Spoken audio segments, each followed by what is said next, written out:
তো বন্ধুরা দেখো, আমি সবটা রেডি করে নিয়ে এখানে চলে এসেছি। আর আমার এই যে অয়েল ব্রাশ করার যে মানে ইয়েটা ছিল, মানে অয়েল ব্রাশ করার যে জিনিসটা ছিল, সেটা আমার দেখতে পাচ্ছি না এখন। সেই জন্য আমি এই বেগুনের এই মোটাটা কেটে নিয়েছি। কেটে এখন আমি দেখো তাওয়া জেলে বসিয়ে দিয়েছি। এখানটা আমার জায়গাটা খুবই শর্ট, সেই জন্য তোমাদেরকে দেখাতে পাচ্ছি না। তো এরকমভাবে আমি তাওয়ার মধ্যে তেলটা বুলিয়ে দিচ্ছি। তোমরা নিশ্চয়ই দেখতে পাচ্ছ ভালোভাবে তেলটাকে বুলিয়ে দিচ্ছি আমি।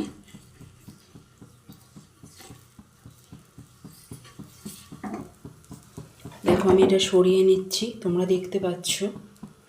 এখন আমি চামচের মাধ্যমে এইটাকে এমনি করে দিয়ে দেব।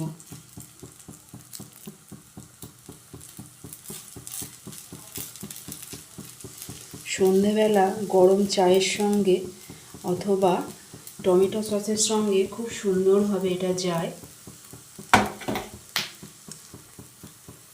আমি পাশ দিয়ে আরও একটু তেল দিয়ে দিচ্ছি।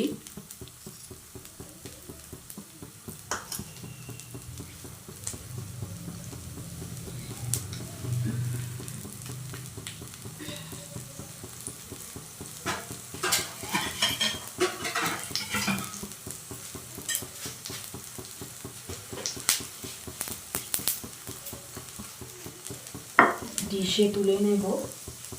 আর একটা খুন্তি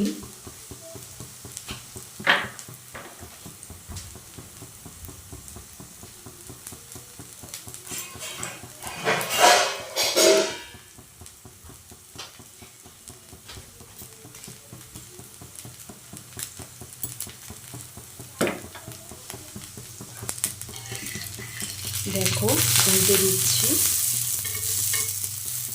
খুব সুন্দর লাল হয়ে গেছে। আমি এটাকে একটু পাশে সরিয়ে দিচ্ছি। আর এর পাশে আমি আরও একটা দিয়ে দিচ্ছি। খুব সুন্দরভাবে লাল লাল করে ভেজে নিতে হবে। একটু গোল শেপ দিয়ে দিচ্ছি। আর এটাকে পরিবেশন করার সময় তোমার একটু ধনেপাতা কুচোনো, একটু গাজর, একটু টমেটো কুচোনো, একটু সস আর তার সঙ্গে ধনেপাতা কুচো দিয়ে সার্ভ করতে।